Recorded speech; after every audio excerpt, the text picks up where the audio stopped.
Numerology क्या होता है?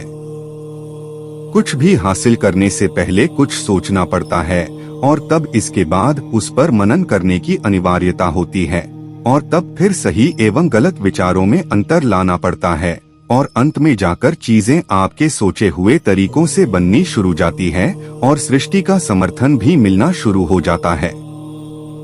न्यूमेरोलॉजी एक दिव्य विज्ञान है जिसमें सर्वप्रथम एक इंसान किसी संख्या को चुनता है। इस संख्या का चुनाव कैसे होता है यह भी जानेंगे। इसके बाद वह उस संख्या पर मनन करता है। मनन कैसे करना होता है हम इस पर भी प्रकाश डालने की कोशिश करेंगे। इन सभी के बाद यह सृष्टि चीजों, वस्तु, चीज, द्रव्य, पदार्थ को आपके सोचे अनुसार ढालना शुरू करती है और उसकी कही हुई वाणी सच हो जाती है। न्यूमेरोलॉजी क्या होता है? संख्या का चुनाव कैसे होता है? यह जिंदगी नियति अर्थात डेस्टिनी पर चलती है और यही सच है, जिसे कुछ लोग इसे भाग्य भी कहते हैं। फिर भी हम सदैव इस भ्रम में रहते हैं कि हम अपनी इस जिंदगी को स्वयं ही चला रहे हैं। चूंकि नियति बोल नहीं सकती, इसीलिए ये संकेतों द्वारा हमसे किसी संख्या का चुनाव करवाती है। संख्या के अलावा भी बहुत से नियति के संकेत हो सकते हैं। बस हमें विश्वास लाने की आवश्यकता पड़ती है और एक सच्चे मन की भी। और तब यह नियति, डेस्टिनी, स्वयं के रहस्यों को आपके सामने उजागर करती है। कैसे संख्या पर विश्वास लेकर आएं? चीजें घटित होंगी और यह पहले से सुनिश्चित है। फिर भी आप दैवीय संकेतों के संपर्क में रहते हैं। उन्हें समझकर अपनी समस्याओं को कम जरूर किया जा सकता है। ये संख्याएं आपके जीवन में यूं ही अवतीर्ण नहीं होती हैं। नहीं हर संख्या आपके लिए बनी है, किंतु समय समय पर कुछ संख्या आपको भविष्य की घटनाओं के बारे में जरूर बताया करती हैं। और सबसे बड़ी बात कि आपको स्वयं उन संख्याओं पर विश्वास लाने की जरूरत नहीं पड़ती है। जो फरिश्ता आपके जीवन में यह संख्या लेकर आता है वह आपके भीतर विश्वास भी जागृत कर देता है। कौन होते हैं ये फरिश्ते? परम ब्राह्मण और ईश्वर के बाद आते हैं देवदूत अर्थात फरिश्ते। दुनिया में जितने लोग, पशु पक्षी एवं जीवित प्राणी हैं, उन सभी के लिए एक देवदूत अर्थात फरिश्ते को ईश्वर ने मुकर्रर किया हुआ है। इनमें से किसी में भी भेद करना मेरे अनुसार से सही आचरण नहीं होगा। फरिश्ते बेहद दृढ़ और बलशाली होते हैं और उन पर भरोसा करने की जरूरत नहीं होती है। जब वे आते हैं तो भरोसा भी स्वतः मन और हृदय में जगह बना लेती हैं। ये फरिश्ते ही होते हैं जो ईश्वर के संदेश को हम लोगों तक लेकर आते हैं। कई बार यह संदेश किसी संख्या के रूप में छुपी हुई होती है। अन्य भी जरिए हैं। कैसे दिखते हैं फरिश्ते? यह बड़ा ही कमाल का प्रश्न है ना? फिर भी यहाँ दो बातें हैं। एक, फरिश्तों को पहचानना आसान होता है। दो, फरिश्ते अपनी पहचान को कभी जाहिर नहीं करते और यह बात उन्हें गोपनीय बनाती है, जिससे कभी कभी डर भी लगता है। फरिश्ते सदैव दूसरे के माध्यम से काम करते हैं और उनके हर अच्छे बुरे फैसलों में एक इंसान की भलाई छुपी रहती है। बस इतना समझ लीजिए कि फरिश्ते बहुत बड़ी शख्सियत होते हैं। वे इतनी सरलता से समझ में नहीं आ सकते और इसके बावजूद भी उन्हें समझना सरल होता है न ये मजेदार बात? इस कथन को आप स्वयं ही अनुभव करके देखिए। मनन कैसे करना होता है? मनन सिर्फ और सिर्फ व्यक्ति विशेष तक ही सीमित होनी चाहिए। इसमें किसी की हानि या क्षति की बात शामिल नहीं होनी चाहिए। एक इंसान की सोचने की क्षमता जितनी दूर तक हो, उसे वहां तक सब कुछ नियमों के दायरे में रहकर पूरा करना होगा। अब ये नियम क्या हैं? आगे जानेंगे। न्यूमेरोलॉजी को एक दिव्य विज्ञान के रूप में समझने के लिए जब तक कि आप नतीजे पर न पहुंच जाएं, 7 पापों से स्वयं को बचाकर रखना चाहिए। अब ये 7 पाप कौन से हैं? इसे भी समझेंगे तब यह सृष्टि संख्या के भेद को उजागर करती है। न्यूमेरोलॉजी को एक दिव्य विज्ञान के रूप में समझने के लिए मनन करते समय किन किन नियमों का पालन करना चाहिए? न्यूमेरोलॉजी को अंकशास्त्र के नाम से जाना जाता है। हिंदू धर्म में इस अंकशास्त्र को ग्रहों और नक्षत्रों से जोड़कर भी देखा जाता है। इसलिए यह एक पवित्र विषय है एवं एक कर्मकांड है। इसलिए जब इस विषय में सही नतीजे खोजे जाते हैं तो मनन की आवश्यकता पड़ती है और मनन के लिए नतीजे तक पहुंचाने में जितना समय लगता है, स्वयं को सात्विक बनाए रखने की कोशिश करनी चाहिए। क्या है दुनिया के 7 महापाप और 7 महापुण्य? एक इंसान को 7 पापों से बचकर रहना होता है। यह पूरी तरह से सात्विक बने रहने में मदद करती हैं। 1 कामवासना, 2 पेटूपन, 3 लालच, 4 आलस्य, 5 क्रोध, 6 ईर्ष्या, 7 घमंड। उपाय: 7 पापों से बचने के लिए 7 महापुण्य तरीके। जब इन 7 पापों में से कोई एक भी मनुष्य के मन और हृदय में घर करें तो निम्नलिखित प्रावधान करनी चाहिए। पहला, कामवासना। सबसे पहले यह स्वीकार कर लें कि आप कामवासना को मन ही मन ज्यादा जगह दे रहे हैं। इस बात को मान लेने में कि हम कामवासना को पसंद करते हैं, इसमें जरा भी शर्म की बात नहीं है। कामवासना को रोकने के लिए अब आगे क्या करना चाहिए? वैकल्पिक भावना। यह पहचानना जरूरी है कि कौन से वैकल्पिक भावना से कामवासना को नियंत्रित किया जा सकता है। सर्वप्रथम अपने विचारों का नियंत्रण अपने हाथ में ले लें। उसे संयमित करने की पहल करें और कितने विचारों को बहने के लिए छोड़ना है, इस कला को सीखें। मन से शुद्ध होना ही इकलौती वैकल्पिक भावना है। शारीरिक काम। आपके सामने कोई भी शारीरिक काम हो उसे करें। घर साफ करना, सीढ़ी साफ करना इत्यादि जैसे कामों को स्वयं ही करें। इससे मन के विचारों को बिना कोशिश किए प्राकृतिक तरीके से नियंत्रित किया जा सकता है। प्रबल इच्छा शक्ति। मन में प्रबल इच्छा शक्ति का होना जरूरी है। किसी भी तरह से कामवासना भरी भावना की शक्तियों का सम्मान करते हुए उस भावना से हार मानकर पीछे हट जाना ही श्रेष्ठता को चित्रित करता है।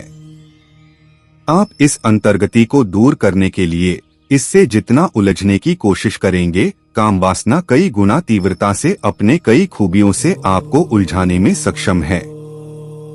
इसलिए पीछे हटने का गुण विकसित कर लें। कामवासना की ऊर्जा का सम्मान करना। कामवासना की ऊर्जा एक ऐसी ऊर्जा है जो आसानी से पहचान में आ जाया करती है। एक इंसान को इस ऊर्जा के एक रूप को ही नहीं देखना चाहिए। वासना इस ऊर्जा का प्रमुख योग्यता है। इसके ऊपर ईश्वर में ध्यान के जरिए इस शक्ति के ऊपर नियंत्रण हासिल किया जा सकता है और ऊर्जा के स्वरूप को बदला जा सकता है। मंत्र जो कामवासना की ऊर्जा को नियंत्रित करते हैं। शुक्र गायत्री मंत्र। ओम रजदाभाय विद्महे भृगुसुताय धीमहि तन्नो शुक्र प्रचोदयात्। ओंकार मंत्र। ओम अर्यमाय नमः। ब्रह्मचर्य रक्षा हेतु मंत्र। ओम नमो भगवते महाबले पराक्रमाय। मनोभिलाषितम मनः स्तंभ कुरु कुरु स्वाहा। ये दृढ़ मंत्र कामवासना की ऊर्जा का बगैर अनादर किए आपको एकाग्र करेंगी और मन को शुद्ध और शीतल बनाएंगी। दूसरा, पेटूपन। संयम करना और परहेज करना पेटूपन की समस्या को संयत करने में मदद करता है। आपको अंदाजा भी नहीं कि पेटूपन मनुष्य जाति को मिले 7 महापापों में से एक है। यह कई तरह की व्याधियों और रोगों को जन्म देती है। आत्मजागरूक होने से भी पेटूपन की समस्या को घटाया जा सकता है। कौन सा भोजन किस समय करना चाहिए और किस समय नहीं, इस बात का बोध होना अत्यावश्यक है। भूख प्यास न लगने का मंत्र। ओम हरि पर ब्रह्मा परमात्मने मम कार्य सिद्ध्यर्थं क्षुधा तृषा निवारणार्थ हरि फट स्वाहा। इस मंत्र का प्रतिदिन 108 बार उच्चारण करना चाहिए। 108 संख्या हिंदू धर्म में खास महत्व रखता है। जब भी अनावश्यक भूख, पेटूपन के नियंत्रण में आप आने लगें, तो ऊपर दिए मंत्र का 108 बार शुद्ध मन से उच्चारण करें। तीसरा, लालच। लालच करना बुरा है। ऐसा नहीं है कि आप सिर्फ दूसरों की चीजें देखकर लालच करते हैं। किसी वस्तु के प्रति लगाव और उसे खरीद लेने की लालसा भी एक प्रकार का लालच ही है। इसके लिए अनुशासित रहना उत्तम विकल्प है। जब लालच भावना मन में पनपने लगे, तो अपने सामर्थ्य के अनुसार दान और उदारता का काम करने की कोशिश करनी चाहिए। अनुशासित रहने के लिए गायत्री मंत्र। ओम भूर्भुव स्व तत्सवितुर्वरेण्यं भर्गो देवस्य धीमहि धियो यो न प्रचोदयात्। गायत्री मंत्र का 108 बार उच्चारण करना जल्दी लाभ प्रदान कराता है। चौथा, आलस्य। आज के इस आधुनिक युग में आलस्य एक ऐसी बीमारी के रूप में उभरकर सामने आ रहा है कि इसने दुनिया की आधी से ज्यादा जनसंख्या के ऊपर नियंत्रण प्राप्त कर लिया है। आलस्य एक इंसान को उसके लक्ष्य से दूर कर देता है। इसलिए इस पर विजय प्राप्त करना आवश्यक हो गया है। आलस्य दूर करने का मंत्र। ओ3 म नमो भगवते सूर्याय स्वाहा। इस मंत्र का 108 बार शुद्ध मन से उच्चारण करते ही आलस्य दूर भाग जाता है। ये मंत्र तब और भी ज्यादा शक्ति से काम करते हैं जब इनका उच्चारण प्रतिदिन सुबह एक पैर पर खड़े होकर किया जाता है। पांचवा, क्रोध। क्रोध किसी दूसरे मनुष्य से बढ़कर स्वयं का शत्रु होता है। न्यूमेरोलॉजी के दृष्टिकोण से मनन करने के दौरान आया क्रोध एक साधक को उसके मुख्य नतीजे से दूर करने का काम करता है। क्रोध जिस वजह से भी किया गया हो, उसे पाप के रूप में ही आंका जाएगा। क्रोध दूर करने का मंत्र। ओम सो सोमाय नमः। यह चंद्र मंत्र है, जिसका मुख्यतः शिवलिंग के समक्ष बैठकर उच्चारण करना चाहिए। 108 बार या इससे भी ज्यादा उच्चारण करना सही समझा जाता है। शिवलिंग समक्ष न होने पर भी इस मंत्र का उच्चारण करने से क्रोध शांत हो जाता है। छठवां, ईर्ष्या। ईर्ष्या मनुष्य की प्रगति को रोकने का काम करती है। यह भारी मात्रा में नकारात्मक ऊर्जा बनाती है और यह भी पाप के ही श्रेणी में गिना जाता है। ईर्ष्या किसी भी इंसान के मन में उन्नति कर सकती है। इस दुर्भावना को समाप्त करने के लिए सच्चे मन से महामृत्युंजय मंत्र का जाप करना चाहिए। ईर्ष्या दूर करने का मंत्र। ओम त्र्यंबकम यजामहे सुगंधे पुष्टिवर्धनम उर्वारुकमिव बंधनान मृत्योर्मुक्षीयमामृतात्। इस मंत्र का भी 108 बार उच्चारण करना शुभ माना जाता है। सातवां, घमंड। घमंड करना एक अभिशाप है। अपने कार्यों का बेवजह बखान करना एवं बार बार जाने अनजाने अपने आप की तारीफ करना और दूसरों को हीन देखना 7 महापापों में से एक है। जब भी मन में घमंड आए तो एक इंसान को इसे अपनी कमजोरी मान लेनी चाहिए, तभी प्रगति के मार्ग खुलते हैं। भगवान श्री कृष्ण महाशक्तिशाली थे। बल और बुद्धि में उनसे श्रेष्ठ कोई न था। दुनिया उनके सामने झुकती थी और उनके महान कार्यों की वजह से लोग आज भी उनकी पूजा करते हैं। इसके बावजूद भी वे विनम्रता के महान उदाहरण थे और हैं। घमंड दूर करने का मंत्र। ओम नमो भगवते वासुदेवाय।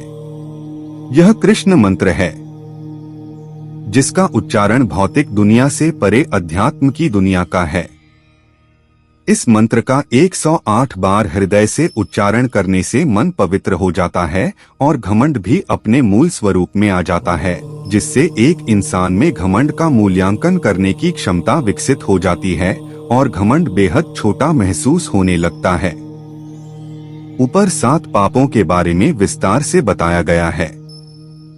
इन 7 पापों को दूर करने के उपायों के बारे में भी मंत्रों के साथ निर्देश दिया गया है। यह आपको पहचानना होगा कि किस वक्त आप कौन से पाप के बंधन में फंसे हैं। फिर उसके अनुरूप आपको उपाय करना होगा और सही मंत्र का उच्चारण शुद्ध मन और हृदय से प्रारंभ करना होगा। निसंदेह आप जरूर लाभान्वित होंगे। तो दोस्तों, आशा करता हूं कि आप लोगों को हमारी ये वीडियो अच्छी लगी होगी, तो वीडियो को लाइक करें और हमारे वीडियो से कुछ जानकारी मिली होगी तो हमारे YouTube चैनल सनातनी ज्ञान को सब्सक्राइब करें।